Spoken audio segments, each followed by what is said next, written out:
To learn a back handspring, begin with the correct half squat and a jump. We do it like this. The student stands upright, legs together, arms straight and by his sides.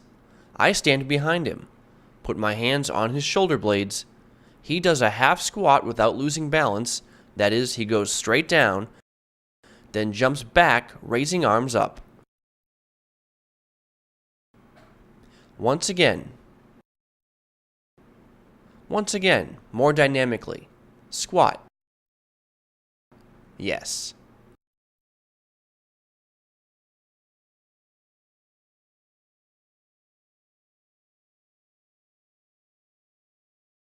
Remember that during the push-off, you have to fully extend your knees and raise straight arms kept parallel to each other over your head. Once again, in the half squat, do not lose balance. And jump to the back, full extension of the legs, and the landing. Very good. Once again.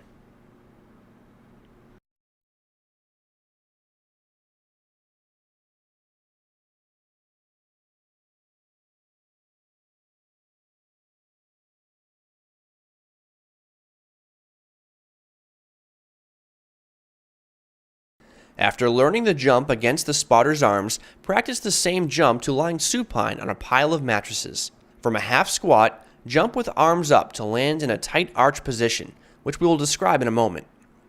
Go ahead. Slowly squat down. Arms down. Jump backward.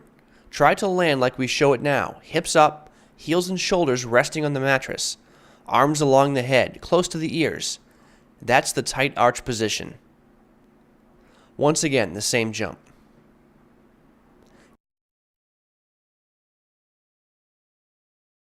Yes, a very good jump.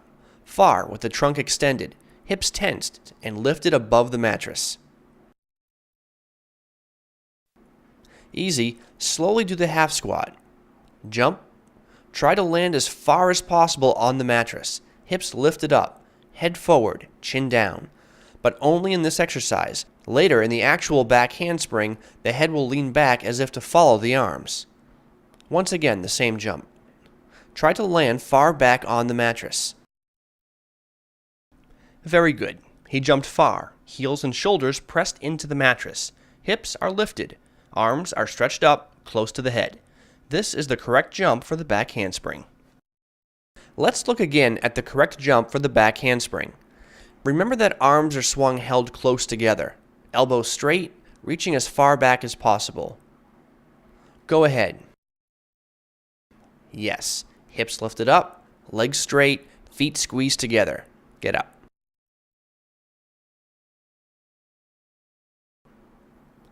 Let's look what happens when one arm is bent during the swing.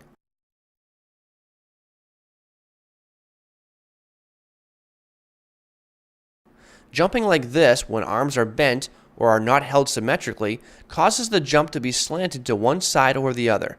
This makes it impossible to do a good back handspring and to combine it with the next technique, for example with another back handspring.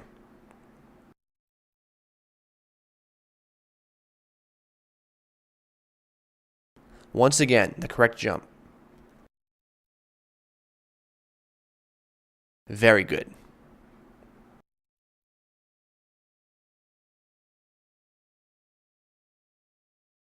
We have shown how to learn the jump for the back handspring. Now we will show how to land after the back handspring. Practice it by doing a handstand, a slight arching of the trunk, heels swing over the shoulders, snap down to land on feet, bounce up with arms up. This is called the handstand snap down. Once again, from the stance. Handstand, heels swing slightly past the shoulders, pull down the legs close to where the hands were, bounce up, arms overhead. During the whole snap down, we look down at the floor. In the handstand, in the snap down, while raising arms overhead, we look down at the floor. Go ahead once again. We look at the floor. Yes.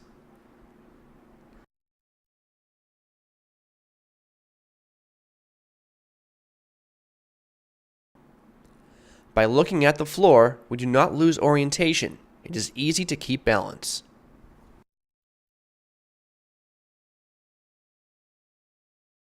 After teaching the takeoff and the landing, we have to acquaint the student with doing the whole move, so that our student does not become afraid. Two of us will spot him, like so. With the far hands, we hold him under his lower back. With the near hands, we hold him under his knees. He does the half squat, slow swing of the arms, lies on our arms, we stand him on his hands, he lowers his legs and ends with the snap down, which was shown earlier. We'll show it once again. The far hand around his back, the near hand under his knee. Squat, he lies on his back, we stand him on his hands, and he ends with the snap down. We will show the method of spotting the back handspring. With the far hand, hold the student's lower back, close to his center of gravity. This hand supports him. With the near hand, hold him under the knee and help him rotate his body. Hold under the knee and once again.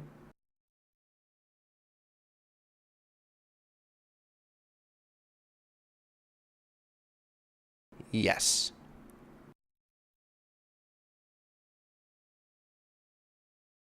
To facilitate the push-off for the back handspring, you can do the handspring off an elevation. Spotting is done like previously. Hold here the lower back, the other hand under the knee. He squats down, jumps back on his hands, and ends with a snap down. He looks down, which helps him to keep his balance.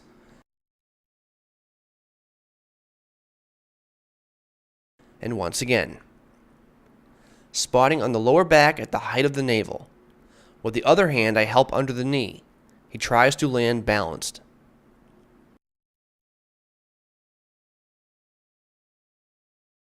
Squat, he jumps back on his hands and lands. He looks down at the floor most of the time, except the short moment when the head leans back as it follows the arm swing at the end of the push-off. The far hand holds under the lower back. The near hand holds under his knee, slowly, fine. During the squat, look at the floor, arms held straight down. At the instant you push off, your arms begin their swing. Your head follows the arms, and again you look at the floor until the landing. Look down, easy squat. Head follows the hands. Look at the landing spot until you stand in good balance. Once again. Squatting, do not lift back the head. This is incorrect. Look down the whole time. Squat. With the hands goes back the head. And land looking down at the floor.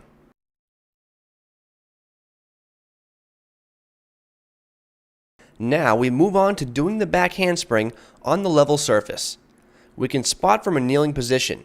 It is easier to support the student by placing our shoulder under his lower back. He slowly squats down. I slide my shoulder under his lower back, and he lands with the snap down.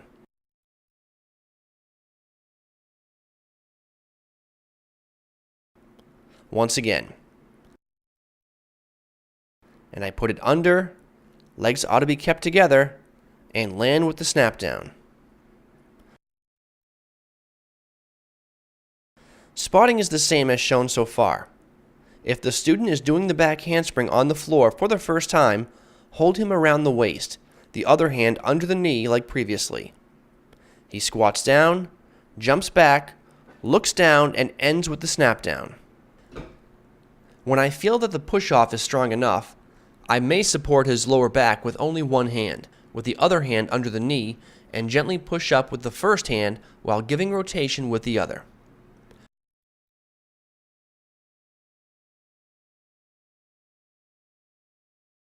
Once again, one hand on the lower back, the other under the knee. Yes.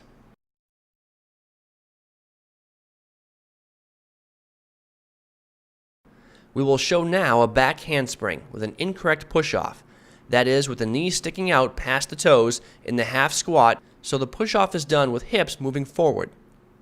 Let's look. We see that with the knees moving past the toes, the back handspring is not extended back but shortened, done in one spot. Once again, look. He pushes his knees forward and the back handspring is done in one spot, too short.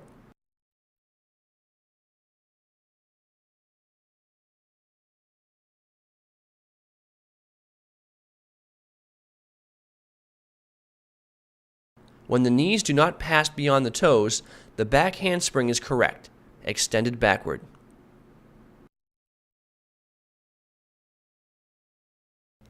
Ideally, in the half squat, as you look at the spot on the floor about 2 steps in front of you, you should see tips of your toes with your peripheral vision. This means that your knees stay behind your toes, so your weight is shifted back, which will give the correct direction to your jump.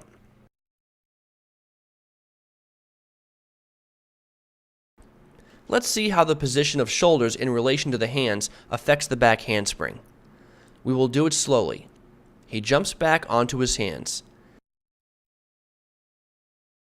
If his shoulders are sticking out ahead of his hands as he lands on them, then his head moves forward and he can fall on it.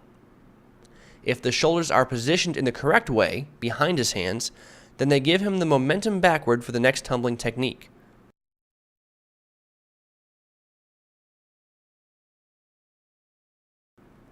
Let's look at it done faster.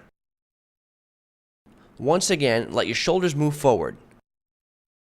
There, he lets his shoulders stick out forward. His head clearly protrudes forward and he lands close to where his hands were. The correct way. He glides his hands far forward, then the hands push him back, and this gives him momentum for the next technique.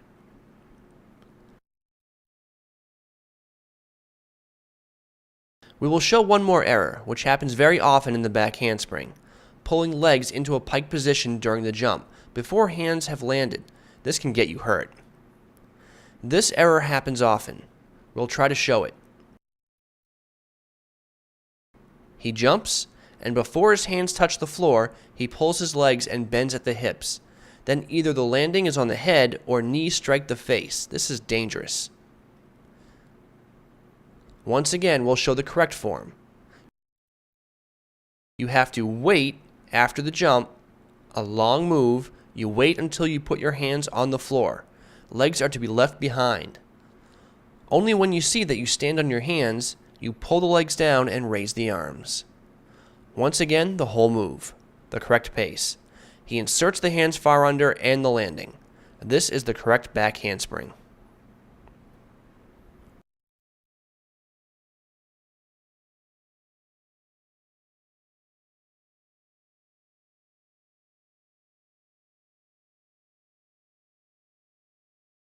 Perfecting back handsprings, you can perform them in series, combinations, or after a round-off.